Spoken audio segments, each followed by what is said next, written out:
अरिहन्ताणम् नमो अरिहन्ताणम् नमो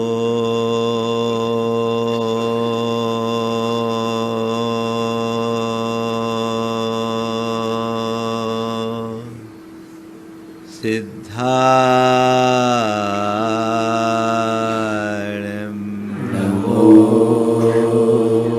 सिद्धाणम्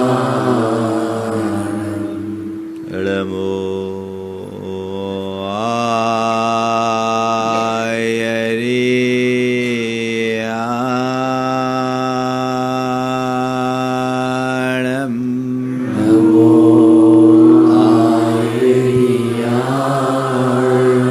नमो ओझायानम् नमो वज्रायाणम् नमो लोये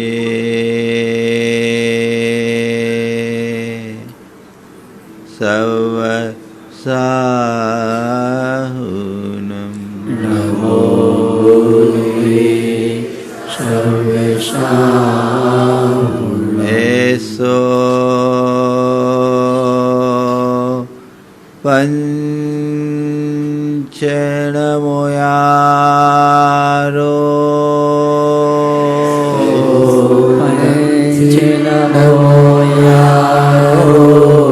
सवपाव पणाशनो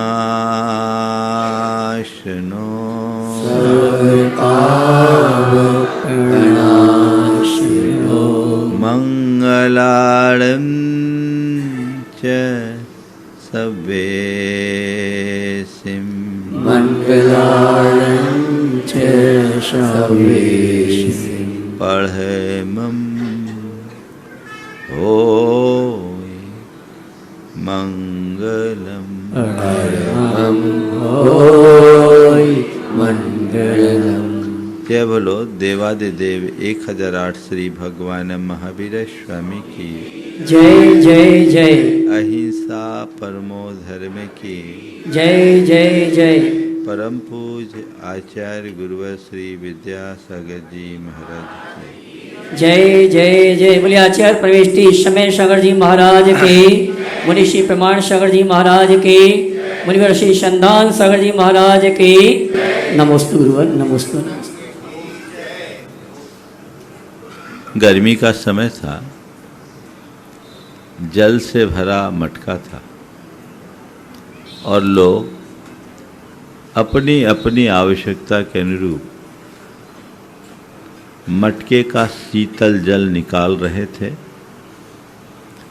उसका अनुपान करके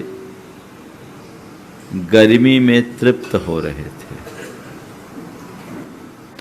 मटके के ऊपर रखे हुए ढक्कन को बड़ा कष्ट हुआ और उसने मटके से कहा कि तुम ये कैसा पक्षपात करते हो? हर पात्र को तुम भर रहे हो, सबकी प्यास बुझा रहे हो जो तुमसे दूर है, लेकिन मैं तुम्हारे इतने निकट, मुझे एक बूंद भी क्यों नहीं? गिलास आए तो गिलास को भर दे, लोटा आए तो लोटा को भर दे, कटोरी आए तो कटोरी को भर दे, सबको तुम भर कर के तर कर रहे हो और मुझे एक बूंद भी नहीं। आखिर ऐसा क्यों? मटके ने कहा, देना तो मैं तुम्हें भी चाहता हूं, देना तो मैं तुम्हें भी चाहता हूं, पर क्या करूं, तुम ले ही कहां पाते हो। देना तो मैं तुम्हें भी चाहता हूं, पर तुम लेना कहां जानते हो, ले कहां पाते हो। तुम्हें दिखता है कि मैं सबको देता हूं, पर पता है कि मैं कब दे पाता हूं। तुम्हें दिखता है कि मैं सबको देता हूं, पर तुम्हें पता है मैं कब दे पाता हूं। मैं किसी को भी तब दे पाता हूँ जब वे मेरे अंदर उतरते हैं, झुकते हैं। तुम हो जो झुकना जानते ही नहीं, मेरे सिर पर बैठे रहते हो, तो मैं अब क्या करूं, चाह करके भी मैं तुम्हें दे नहीं सकता। अभी बड़ी प्यारा भजन आप सब लोगों ने सुना, ये गर्व भरा मस्तक मेरा, प्रभु नाम भजन से झुकने दे, तेरे चरणों में झुकने दे। बहुत कठिन है झुकना, बहुत कठिन है। हर कोई अकड़ना चाहता, अकड़ना जानता, अकड़ता है, अकड़ में जीता। आज भैया जी के भजन के बाद 4 शब्द मेरे मानस में उभरे हैं और आज की चर्चा उन्हीं 4 शब्दों पर आप सबके बीच करूंगा। झुकना, झुकाना, मुड़ना, मोड़ना, सामान्य सी क्रिया है। झुकना और झुकाना, झुकने में उपलब्धि है, झुकाने में परेशानी और पीड़ा। संत कहते हैं अपने जीवन को आगे बढ़ाना चाहते हो, झुकना सीखो। जो झुकना जानता है, सारी सृष्टि उसके चरणों में न्यौछावर होती है, और जो औरों को झुकाना चाहता है, सृष्टि उसे उखाड़ करके फेंक देती है। अगर मुझ में नम्रता होगी, मेरी स्थायी उन्नति होगी, और मुझ में अकड़ होगी, मैं कभी भी उखड़ जाऊंगा। हर आदमी अपने आप को ऊंचा उठा हुआ देखना चाहता है, सबसे ऊपर दिखाना चाहता है। कोई किसी के आगे झुकना नहीं चाहता। और अब तो जो मैं देखता हूँ, एक छोटा सा बच्चा भी जल्दी से किसी के पैर नहीं पड़ता। हमारी पुरानी संस्कृति थी जिसमें शुरू से बड़ों का मान सिखाया जाता था, बड़ों को प्रणाम करने का पाठ पढ़ाया जाता था। आजकल वो सब चीज़ें खत्म हो गई। अब तो प्रणाम करना और हाथ जोड़ने की जगह हाथ मिलाने की आदत आ गई। कैसा विचित्र खेल है। हाथ जोड़ा जाता अभिवादन के लिए और हाथ मिलाया जाता पहलवानी के लिए। क्या होता है बोलो? 2 हाथ करने के लिए हाथ मिलाते हैं ना। किसके लिए मिलाते हैं? 2 हाथ करने के लिए हाथ मिलाया जाता है। और आज हाथ जोड़ा जाता है एक दूसरे के अभिवादन और सत्कार के लिए, अपने भीतर की विनम्रता की अभिव्यक्ति के लिए। अब हमने हाथ मिलाना भुला दिया, 2 हाथ करना सीख लिया। आज एक छोटे से बच्चे को भी कहो तो जल्दी से किसी के पैर पड़ने के लिए वो तैयार नहीं होता, झुकना तैयार नहीं होता, झुकने के लिए तैयार नहीं होता, क्योंकि हमने विनम्रता के संस्कार को खो दिया है। जबकि विनम्रता हमारे जीवन का आधार है। जो झुकता है वही ऊपर उठता है। आप पेड़ को देखिए, पेड़ जितना ऊपर उठता है उतना ही उसकी जड़ें नीचे गहराती है। हमेशा इस बात को याद रखना चाहिए कि ऊंचाई गहराई सापेक्ष होती है। ऊपर उठना तो चाहते हो, नीचे झुकना नहीं चाहते। जब तक नम्रता नहीं तब तक जीवन की उन्नति असंभव। इसलिए संत कहते हैं झुकना सीखो। झुकने का मतलब बहुत व्यापक है। झुकने का अर्थ ये नहीं कि किसी के पैर पड़ो। झुकने का अर्थ केवल इतना ही नहीं कि आप किसी के हाथ जोड़ो। हाथ जोड़ना, पांव पड़ना तो झुकने का केवल एक बाहरी रूप है। झुकने का अर्थ केवल इतना है, जीवन में विनम्रता लाओ, जीवन में सहनशीलता लाओ, जीवन में सकारात्मकता लाओ, जीवन में समझौतावादी दृष्टिकोण लाओ। ये झुकने का व्यापक अर्थ है।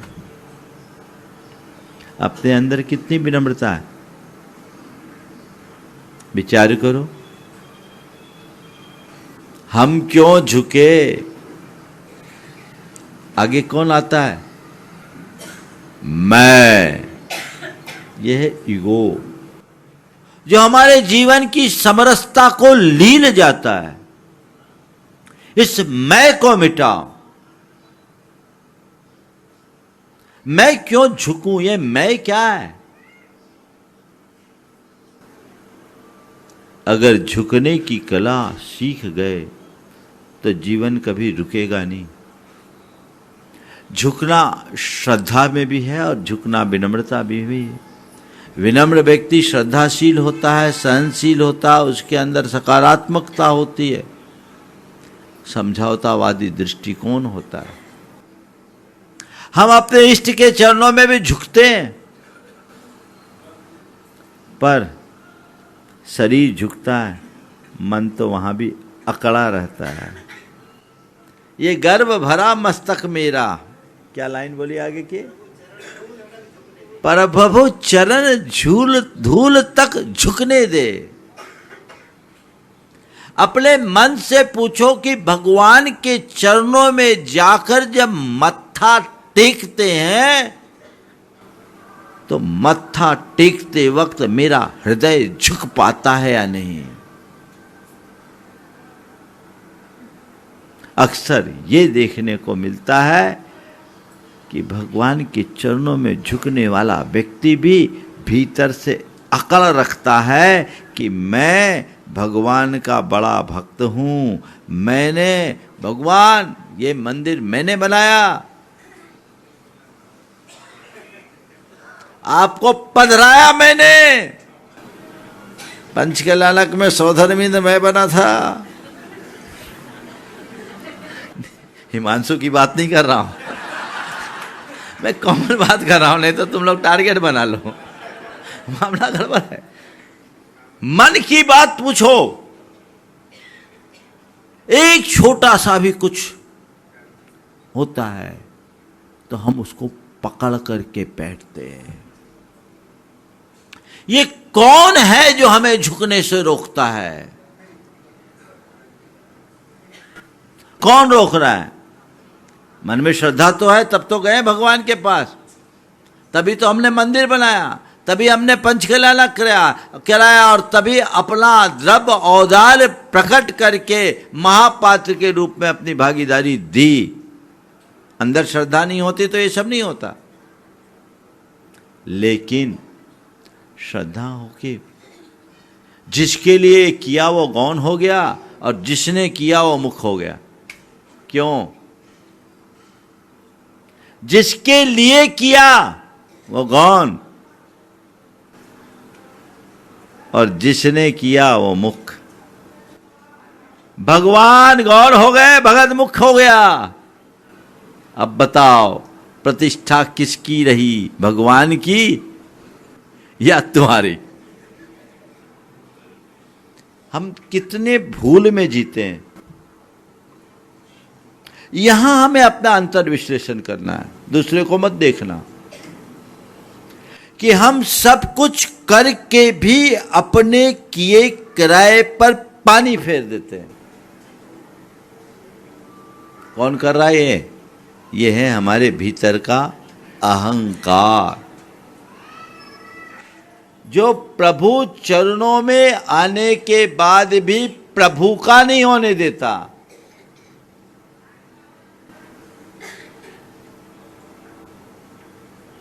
ये मेरे भगवान हैं एक वाक, और मैं भगवान का हूं दूसरा वाक।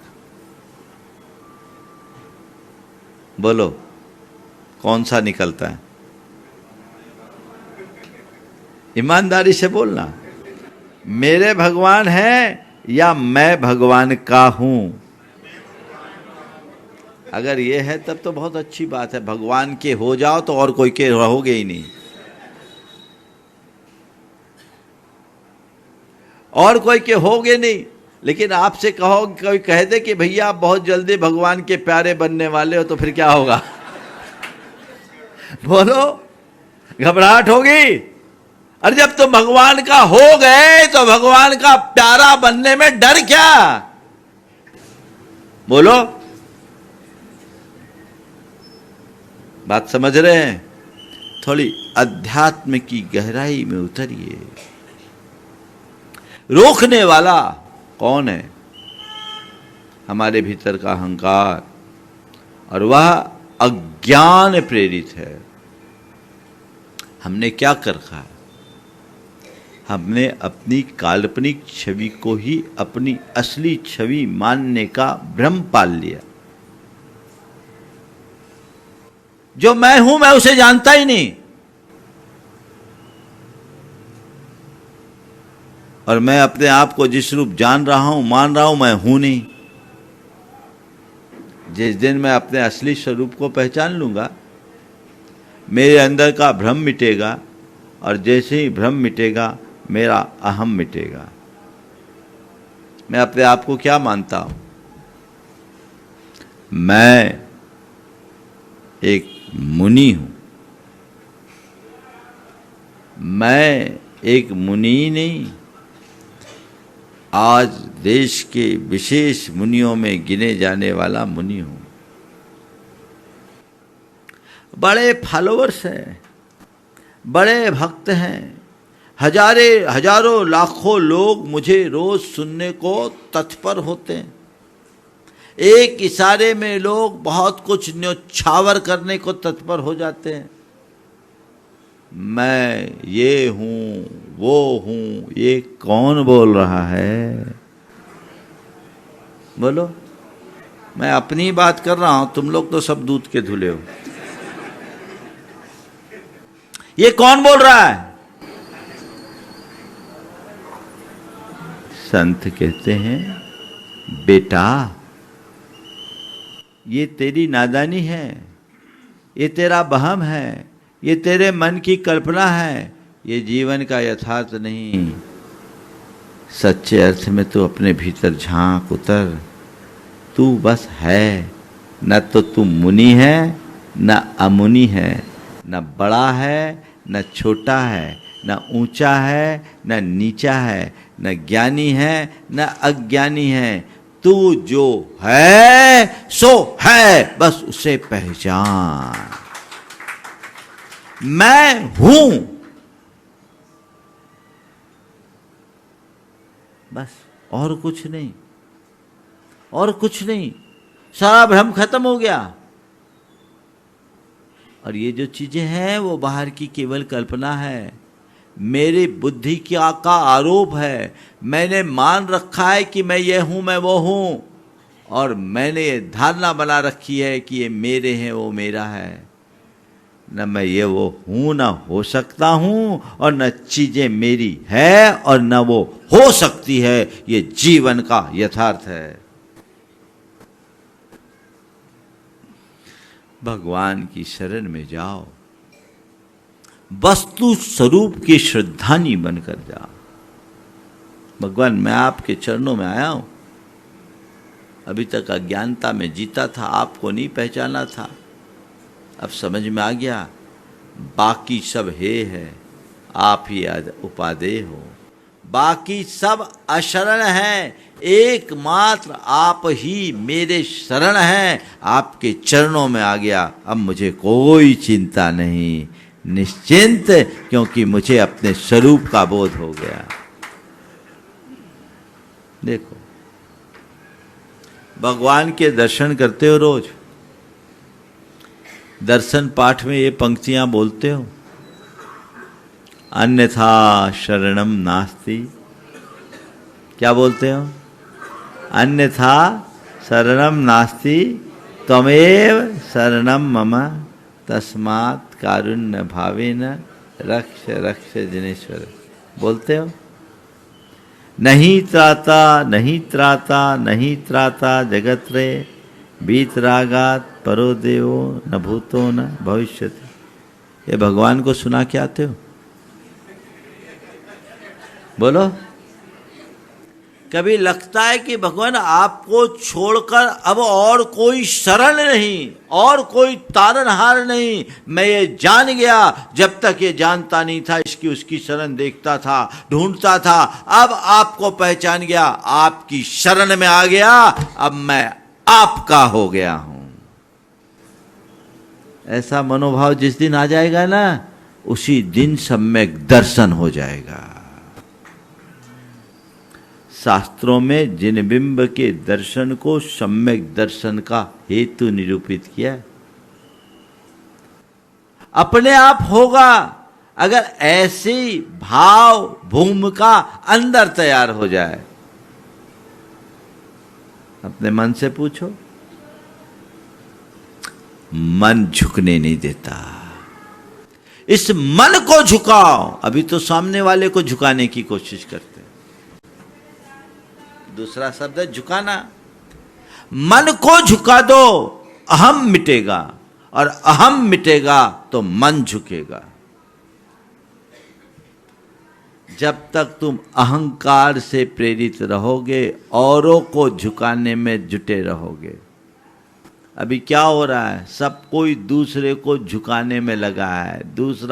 हम दूसरों से सुपर तभी बनेंगे जब उसकी पीठ पर चढ़कर खड़े होंगे, है ना? उसको झुकाएंगे, उसको दबाएंगे, उसे नीचा साबित करेंगे, उसे कमतर दिखाएंगे, वो झुकेगा तब हम उठेंगे। अरे भाइयों, किसी को झुका करके उठने वाला टिक नहीं पाता, और खुद नीचे उतरने वाला अपने आप खड़ा हो जाता है। क्या देख रहे? झुकिए और झुकाइए। खुद झुको और खुद के मन को झुकाना सीखो। औरों को झुकाने में कोई उपलब्धि नहीं है, और खुद को झुका लेने में सब कुछ है। कॉम्प्रोमाइज कौन करता है? जो अपने मन को झुकाना जानता है, जो खुद झुक जाता है। एडजस्टमेंट, चलो भैया कोई बात नहीं, हम झुक जाए। लेकिन आजकल आप लोगों के साथ क्या होता है? हम झुक नहीं सकते, हम कॉम्प्रोमाइज, नो कॉम्प्रोमाइज, ये टॉलरेट हम नहीं कर सकते। कितनी विचित्र स्थिति आ गई। सहनशीलता तो खत्म हो गई। लोग कहीं से कहीं तक झुकने को राजी नहीं दिखते। ये जीवन की एक बड़ी विडंबना है। हमें इस पर गंभीरता से विचार करने की जरूरत है। अहंकारी दुखी होने को तैयार होता है, झुकने को राजी नहीं होता। टूट जाने को तैयार है, झुकने को राजी नहीं। अरे भैया थोड़ा झुक जाओ तो क्या फर्क पड़ता है? और कई बार तो ऐसी हास्यास्पद स्थिति हो जाती है, एक दूसरे के साथ रहते हैं लेकिन एक पूरब एक पश्चिम, एक पूरब एक पश्चिम, दोनों का एक दूसरे से कोई नाता नहीं। साथ रह रहे हैं पर साथ रह करके भी एक दूसरे के साथ नहीं है। पति पत्नी में किसी बात को लेकर अनबन हो गई तो विवाद बढ़ने से दोनों ने एक दूसरे से बातचीत करना बंद कर दिया। यही तो होता है। पहले ज़्यादा बोल लेते, फिर बोलना बंद हो जाता है। इतना ही बोलो क्यों कि इतना बोलो ही क्यों कि बोलना बंद हो जाए। अब दोनों का बोलना बंद हो गया। पुराने जमाने की बात है। अब एक को सवेरे, अभी की बात नहीं कर रहा मैं, थोड़ी पुरानी बात कर रहा हूँ। उस समय मोबाइल नहीं था, 1995-96 की बात कर रहा हूँ मैं।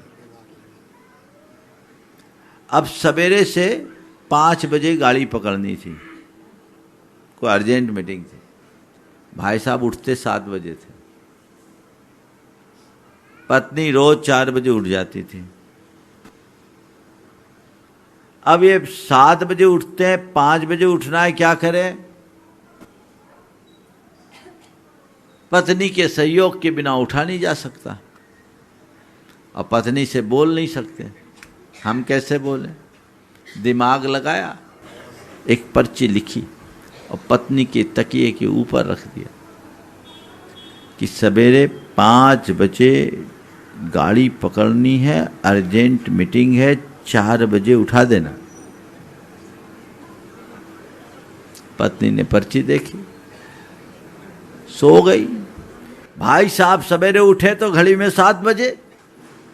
अब दिमाग खराब, बड़बड़ाना शुरू कर दिया, कितनी अर्जेंट मीटिंग थी, सब चौपट कर दिया, जगाया ही नहीं, क्या बताऊं, कोई किसी काम के नहीं है। और इसी गुस्से में उसने अपना तकिया उठा के फेंका तो तकिया के नीचे एक पर्ची लिखी थी, 4 बज गए हैं, कृपया उठ जाए।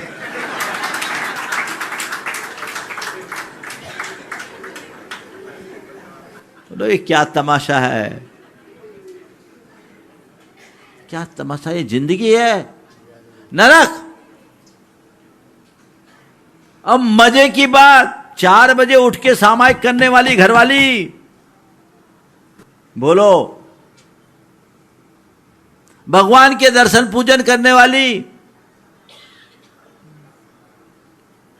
भगवान के चरणों में सिर झुकाने के बाद भी यदि मन न झुका तो सब व्यर्थ है। अपने मन से पूछो कि भगवान के चरणों में मैं कितना झुकता हूं और गुरु चरणों में कितना झुकता हूं। मैं तो झुक जाता हूं, पर अपने भीतर के मैं को कितना झुका पाता हूं, उसे पकड़े रहता हूं, तो आगे कैसे बढ़ूंगा? जीवन वहीं रुकता है। झुकिए, एडजस्टमेंट करना सीखिए, कॉम्प्रोमाइज करना सीखिए। जिन चीजों का परिणाम अच्छा ना हुआ, झुक जाने में क्या बुरा है? थोड़ा सा एडजस्ट कर लेंगे, कोई फर्क नहीं पड़ता। एडजस्टमेंट की दृष्टि होनी चाहिए। बाप बेटा दोनों एक थाली में खाते थे, बाप बेटा दोनों एक थाली में खाते थे। किसी बात से बेटा नाराज हो गया, और बेटा नाराज हुआ तो उसने कहा पापा कल से हम आपकी थाली में आपके साथ नहीं खाएंगे। बेटा नाराज हुआ, कहा पापा कल से हम आपके साथ खाना नहीं खाएंगे। बाप बहुत समझदार था, उसने कहा कोई बात नहीं बेटा, कोई बात नहीं बेटा, तू मेरे साथ न खाना चाहे न खाना, मैं तेरे साथ खा लूंगा। तू मेरे साथ न खा पाए कोई बात नहीं, मैं तेरे साथ खा लूंगा। इसी का नाम है झुकना, अपने मन को झुकाना। नहीं, तू मेरा बेटा, मैं तेरा बाप हूं, तुझे तो मेरे ही साथ खाना होगा। पुराने युग के बाप की चल जाती थी, आज के बापों की तो बेचारों की चलती ही नहीं।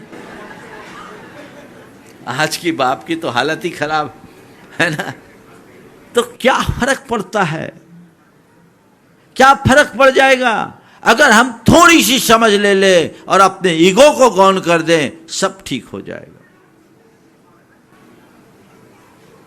शिखर जी की परिक्रमा हो रही थी, 3400 लोग थे हमारे साथ। अशोक जी पाटनी भी हमारे साथ चल रहे थे, उनका परिवार था। उनने कहा महाराज जी हम आपके साथ कैसे चल पाएंगे, महाराज जी हम आपके साथ कैसे चल पाएंगे। हमने कहा चिंता मत करो, हम आपके साथ चल जाएंगे।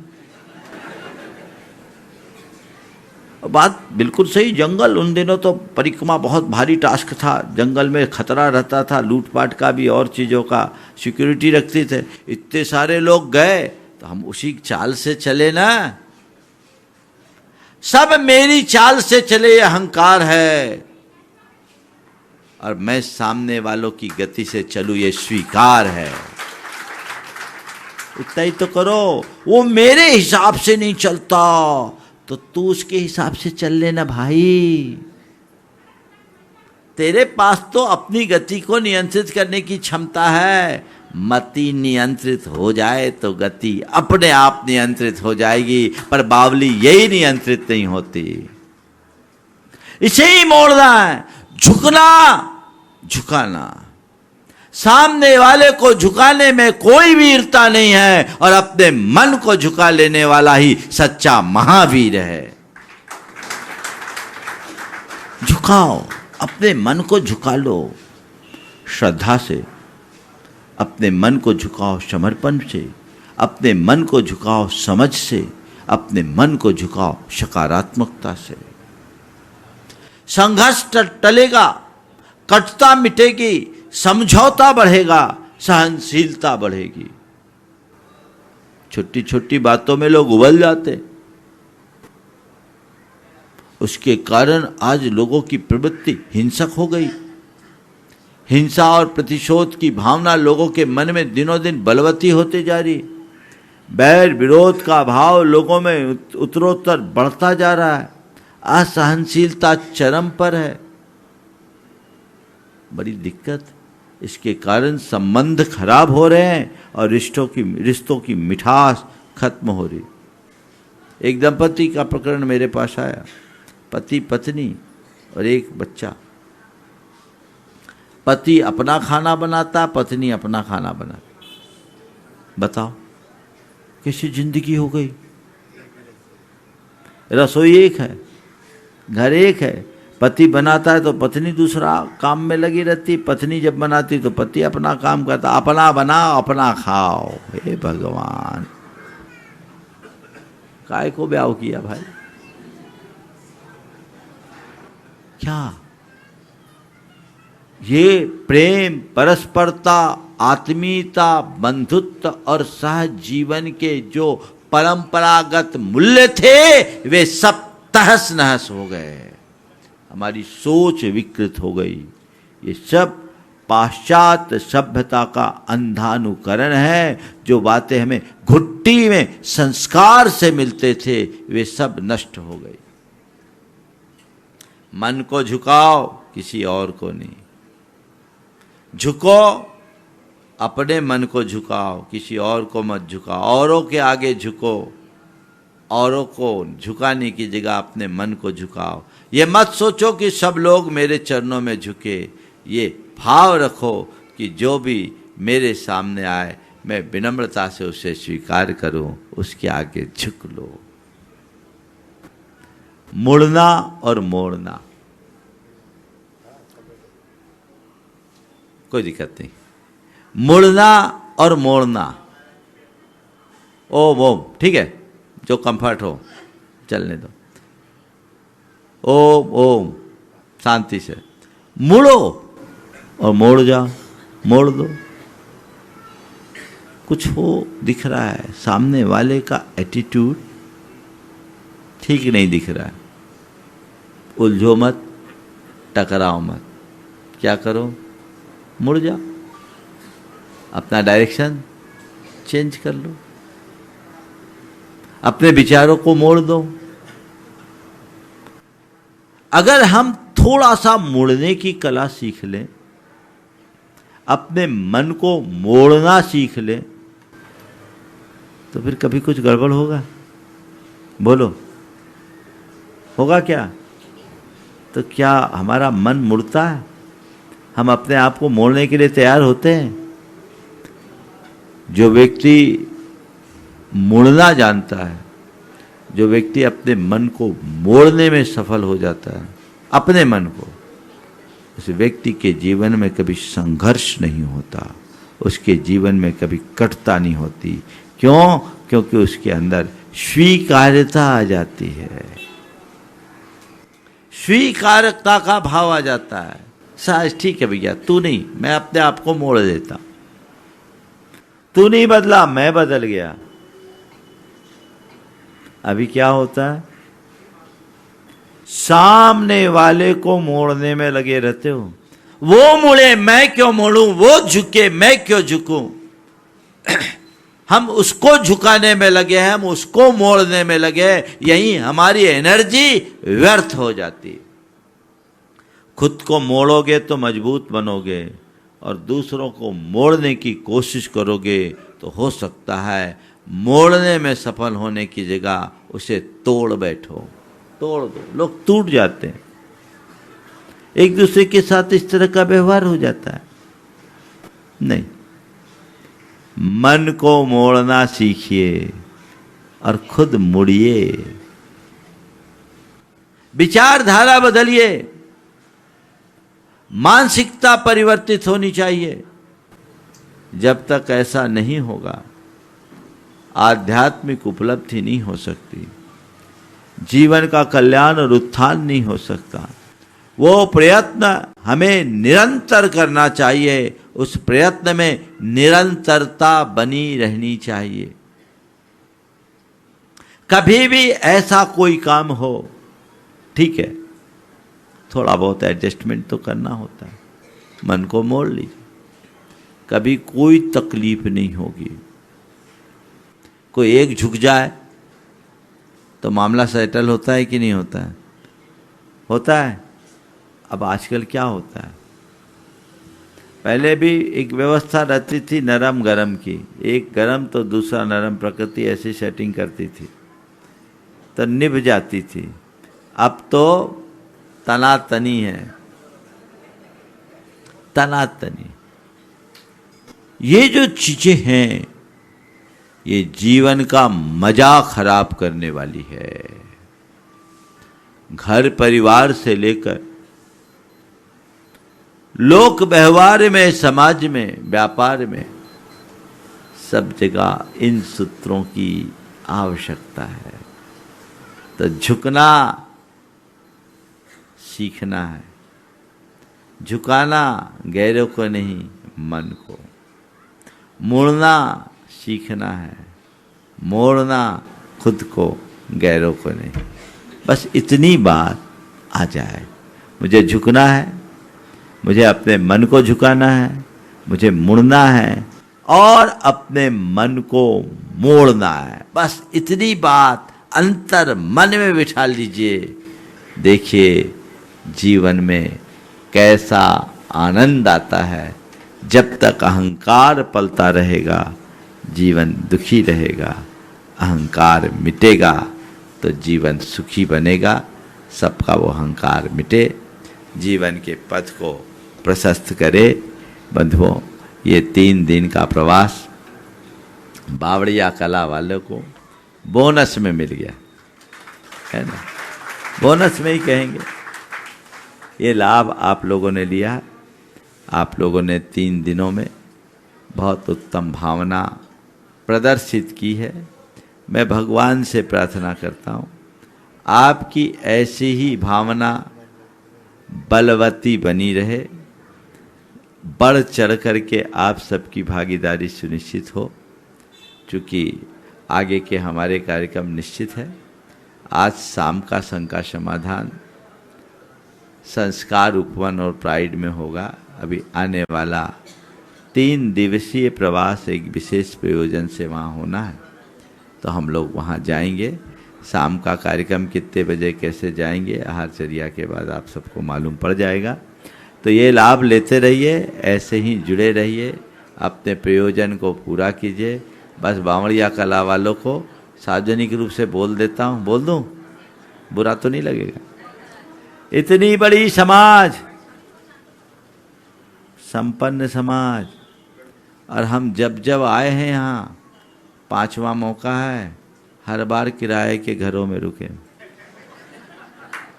तुम सब अपने अपने मकानों के मालिक हो, तुम्हारे सब मकान करोड़ों करोड़ के हों, लेकिन तुम लोग इतनी बड़ी समाज होने के बाद भी गुरुओं को रहने के लायक बसती का नहीं बना पाए। ये समाज के सामने एक यक्ष प्रश्न है। शीघ्रातिशीघ्र योजना बनाइए। हालांकि बहुत कुछ बनी भी है, बन गई है, और जो कुछ है उस सब को सुनिश्चित करके आइए हमारे पास। और अब की बार सारी भाव भूमिका बनाकर कहे महाराज आप तो शुरुआत करा दो, इस दमखम के साथ हमारे बीच ये उपलब्धि होगी। क्योंकि अभी तो ठीक है, लोग नए नए मकान बना रहे हैं, आ रहे हैं, ऐसी भूमिका बनाओ, नहीं तो फिर तुम चाह करके भी महाराजों को नहीं ला पाओगे।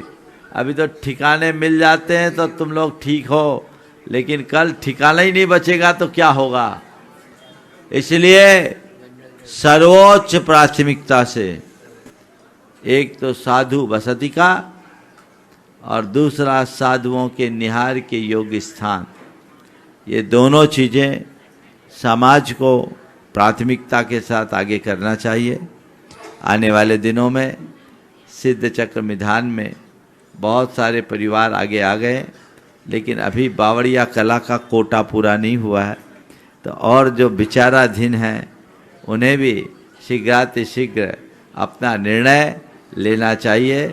मैं यहाँ की कमेटी खासकर अशोक भाई से कहता हूँ, इधर पुष्पेन जी को और तीनों नवरत्नों को कहूँगा कि ये जिम्मेदारी तुम्हारी है कि बावड़िया कला चातुर्मास में आगे रहा है तो सिद्ध चक्र विधान में भी नंबर 1 पे रहना चाहिए। नाम लोग विचार कर रहे हैं, आएंगे आगे पीछे, और जहाँ हम जा रहे वो भी आपके यहाँ से ज़्यादा दूर नहीं है। आपकी उपस्थिति और संपर्क बना रहना चाहिए। समय आप सबका हो गया, यहीं पर विराम। बोलिए परम पूज्य आचार्य गुरुवर श्री विद्यासागर। परम पूज्य आचार्य गुरुवर श्री विद्यासागर जी। जय जय जय। पूज्यवर मुनिषी प्रमाण सागर जी महाराज की, पूज्यवर मुनिषी संधान सागर जी महाराज की, समस्त मुनि संघ की नमस्ते।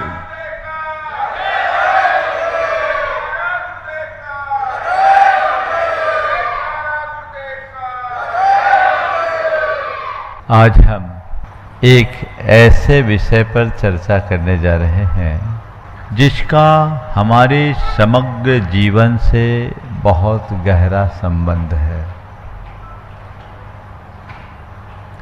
हमें ये बात अच्छे से समझने की आवश्यकता है कि हमारा संपूर्ण जीवन हमारी भावनाओं से नियंत्रित और संचालित होता है, और इसे ही साधने की प्रक्रिया का नाम है भावना योग। ये एक ऐसी आत्म साधना है जिसको साध कर हम अपनी भावनाओं को साधते हैं और आत्मा की अनंत विशुद्धि को प्रकट करते हैं। हमारे अंदर असीम शक्तियां हैं जिन्हें हम अपने भावनाओं के बल पर उद्घाटित कर सकते हैं। हम उन्हें जागृत करें, परिमार्जन करें और विशुद्ध बनाएं, यही भावना योग है। भावना योग एक ऐसी प्रक्रिया है जो हमारी आत्मा की शक्तियों को जागृत करती है, परिमार्जित करती है और विशुद्ध बनाती है। बहुत दिनों से आप सब लोग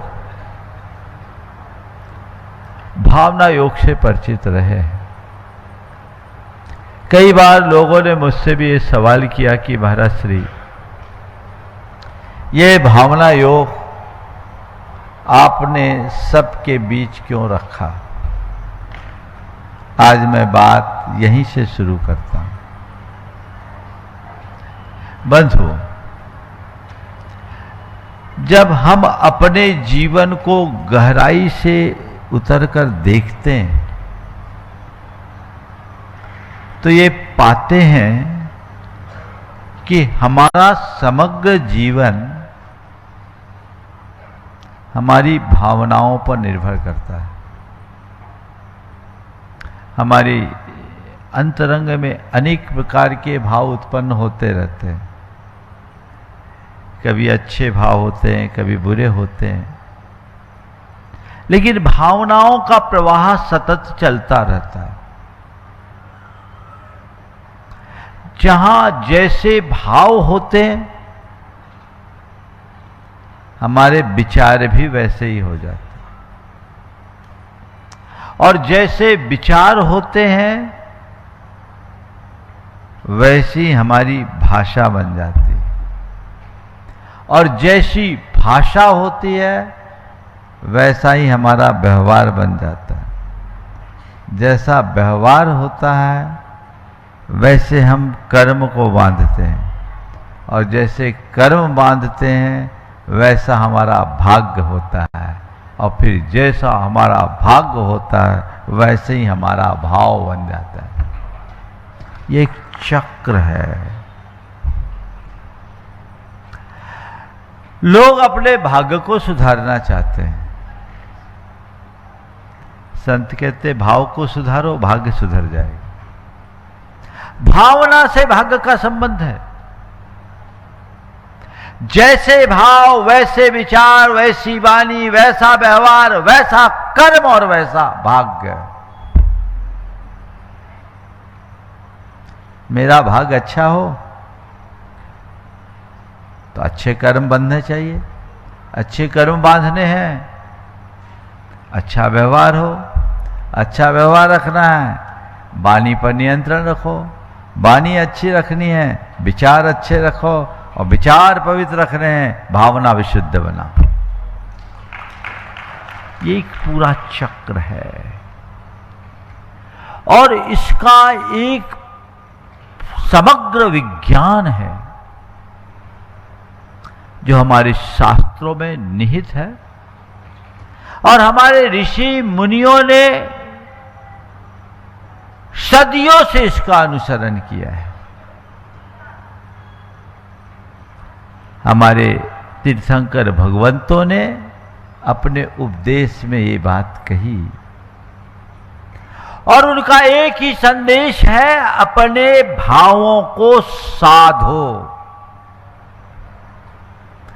और भावों को साधना ही भावना योग है। अपने भावों को साधने का मतलब क्या है? अपने भावों के प्रहरी बनना, उन्हें ठीक तरीके से समझना, उन्हें परिमार्जित और परिष्कृत करके उन्हें शुद्ध और विशुद्ध बनाना। भावधारा तो आती और जाती है, ये मनुष्य के साथ चलती है, लेकिन मनुष्य के जीवन का सबसे प्रभावी अगर कोई बल है तो क्या है? कभी समझे? हमारे जीवन की सबसे बड़ी शक्ति क्या? ओम। आप लोग देख पा रहे स्क्रीन पे? मैं आप सबसे कह रहा हूं कि हमारे जीवन में सबसे बड़ा चमत्कार क्या है? हमारी तीक्ष्ण बुद्धि, जो ब्रह्मांड के रहस्यों को भेद ले? कहते नहीं। हमारा शारीरिक बल, जो पर्वतों को फोड़ दे? कहते ये भी नहीं। हमारी सम्मोहक भाषा वाणी, जो सबको अपने से वशीभूत कर ले? कहते ये भी हमारे जीवन का चमत्कार नहीं है। हमारे जीवन का सबसे बड़ा चमत्कार है, वह है हमारे अंदर की भावना, जो एक पत्थर में भी भगवान के दर्शन कराते।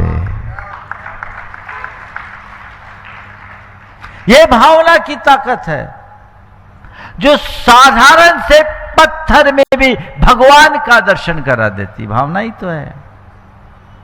भावना ही है जो पश्चाताप के आंसुओं में बदल करके हमारे जीवन भर के पाप को धो देती है। भावना जब अशुद्ध होती है तो हमारे अंदर विकार उत्पन्न करती है, राग देश में हमारे चित्त को उलझाकर हमारे संसार को बढ़ाती है, हमारे चित्त और चेतना को विकृत और अशांत बनाती है। लेकिन वही भावना जब शुद्ध हो जाए तो हमारे जीवन को पवित्र बनाकर, चेतना को विशुद्ध बनाकर हमारे मुक्ति का मार्ग प्रशस्त कर देती है। इसलिए कहा जाता, भावेन होई बंधो भावेन होई मोक्षोत्ति। भाव से ही बंध होता है और भाव से ही मोक्ष मिलता है। भावना एक ऐसी शक्ति है जो आत्म कल्याण का मार्ग भी प्रशस्त कर देती है। तो भावना एक ऐसी परिणति है जो हमें रसातल में भी पहुंचा देती है। हम जैसा देखते हैं, जैसा सोचते हैं, जैसा महसूस करते हैं, जैसा बोलते हैं, हमारी आत्मा में वैसे वाइब्रेशंस होते हैं और वही वाइब्रेशंस कुछ ऐसे परमाणुओं को आकर्षित करते हैं जिनको बोलते हैं कर्म, और ये कर्म हमारी चेतना में चिपक जाते हैं संस्कार बनकर। क्या बनकर? संस्कार बनकर। ये चेतना की सूक्ष्म तरंग जो हमारे अंतर मन की गहराइयों में है, इन्हीं संस्कारों के उभार का नाम भावना है। भाव और विचार है। अंत चेतना में जमे हुए संस्कारों का उभार भाव है और उनके प्रवाह का नाम भावना। भाव और भावना हमारे चिंतन मन में आते हैं। ध्यान रखना, भाव विचार नहीं है, भाव मनोवेग मात्र नहीं है, क्योंकि मन तो हम मनुष्यों के पास दिखता है, पशुओं के पास दिख जाएगा। भाव तो पेड़ पौधों में भी है, कीड़े मकोड़ों में भी है, जिनके पास मन नहीं है। समझ में आ रही बात? हम देखते हैं भावों का खेल बड़ा विचित्र है। एक ही परिस्थितियों में दो अलग अलग व्यक्ति की दो भिन्न भिन्न प्रतिक्रियाएं हों। परिस्थिति एक है, अलग अलग दो व्यक्ति हैं, दोनों में अलग अलग भाव आ रहे। बारिश को देखकर किसान का हृदय खिलता है और कुम्हार का चेहरा उतरता है। किसान और कुम्हार दोनों भाई हैं, लेकिन बारिश को देखकर किसान का मन खिलता है। क्यों? क्योंकि इस बारिश से उसकी फसल लहलहाएगी, और कुम्हार का मुंह उतर जाएगा क्योंकि मेरा घड़ा बाहर सूख रहा है, सारी मेहनत पानी में चले जाएगी। तो परिस्थितियों के अनुरूप हर किसी की प्रतिक्रियाएं अलग अलग होती है, और प्रतिक्रियाएं उसके अंदर होने वाली भावनाओं पर निर्भर करती है। हम जैसे भाव से जुड़ते हैं वैसा होता है। हमारा जीवन बाहर की घटनाओं से उतना प्रभावित नहीं होता जितना कि हमारी आंतरिक भावनाओं से आकार लेता है। बाहर कितनी भी कुछ भी बात घट जाए, यदि हमारे भाव संतुलित है, हम पर कोई असर नहीं होगा। और भाव अस्थिर है तो छोटी सी घटना भी हमें भीतर तक हिला देती। तो अपने आप को उन भावों से जोड़ करके चलना चाहिए, ये मान करके चलना चाहिए कि यह भाव हमारे संपूर्ण जीवन, वर्तमान को और भविष्य को एक विशिष्ट आकार देता है। भाव अच्छे रखेंगे, मन शांत, संतुलित और शुद्ध रहेगा। वर्तमान में शांति और निराकुलता हमें हमारे अच्छे भाव दे रहे हैं, और अच्छे भाव के परिणाम स्वरूप हमारा भविष्य भी अच्छा होगा, क्योंकि हम अच्छे कर्म का बंध करेंगे और अच्छा कर्म हमारे अच्छे भाग्य को निर्धारित करेगा। बंधु, भावना एक बीज है, एक शक्ति है, एक नन्हा सा बीज जब हम धरती पर बोते हैं विशाल वट वृक्ष का रूप ले लेता है। ओम विशाल वट वृक्ष का रूप लेता है। भावना एक बीज है, बीज में वृक्ष होता है। बीज में कुछ समझ में आता है?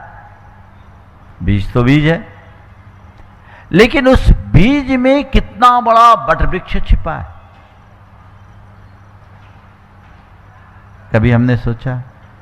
एक बीज है, उस बीज में वट वृक्ष है। वो कब समय काल पाकर विकसित होता है? भावना भी ऐसा ही एक बीज है जो कालांतर में विशाल वृक्ष का रूप लेता है। अब बीज कैसा है सब कुछ उस पर निर्भर करता है। अगर आप गुलाब बोओगे तो गुलाब खिलेगा और कैक्टस के बीज बोओगे तो कटीली कैक्टस मिलेगी। हम अपने चेतना में कैसी भावनाओं का बीज बोते हैं, सब कुछ उस पर निर्भर करता है। समझ गए? तो इस भावना को बीज की तरह देखें। भावनाओं को यदि हमने सही दिशा दी तो हमारे कल्याण का आधार यही बनती है, और यदि गलत दिशा में चले गए तो ये हमारा पतन करती है। अशुद्ध भावनाएं हमारे अंदर राग द्वेष मोह, काम क्रोध लोभ मोह और वासना के गंदे भाव उत्पन्न करते हैं, विचार उत्पन्न करते हैं, जो हमारी चेतना का पतन करते हैं। तो एक बात ध्यान रखना, जैन सिद्धांत कहता है प्रत्येक स्थूल कर्म में एक भाव कर्म होता है। भाव कर्म क्या है? हमारा भाव ही भाव कर्म है, सूक्ष्म भाव कर्म, और यही कर्म को आश्रय करता है। तो अच्छे भाव में पुण्य कर्म आता है और बुरे भाव में पाप कर्म आता है। अच्छे कर्म पुण्य का कारण बनता है और बुरी भावना पाप का कारण बनती है। तो प्रत्येक भावना एक बीज है। कोई भी भावना चाहे कितनी भी क्षणिक हो या कितनी भी सूक्ष्म, वो महत्वहीन नहीं है, वो बीज पड़ गई। अब उसमें हमने और खाद पानी डाल दिया तो वो और अधिक पनपेगी, समय पाकर उसका प्रभाव होगा। एक क्षणिक ईर्ष्या की चिंगारी कितने बड़े अनर्थ को उत्पन्न कर देती है। एक क्षणिक क्रोध का आवेग कितना महान अनर्थ करता है, तात्कालिक भी और भावी जीवन के लिए भी। लेकिन इसके विरुद्ध एक करुणा की भावना, एक प्रेम की अभिव्यक्ति, एक सद्भावना की अभिव्यक्ति पूरे वातावरण को बदल देती है। तो अच्छी भावना सकारात्मकता का संचार करती है और बुरी भावना सब कुछ नकारात्मक भर देती, नकारात्मक बना देती है।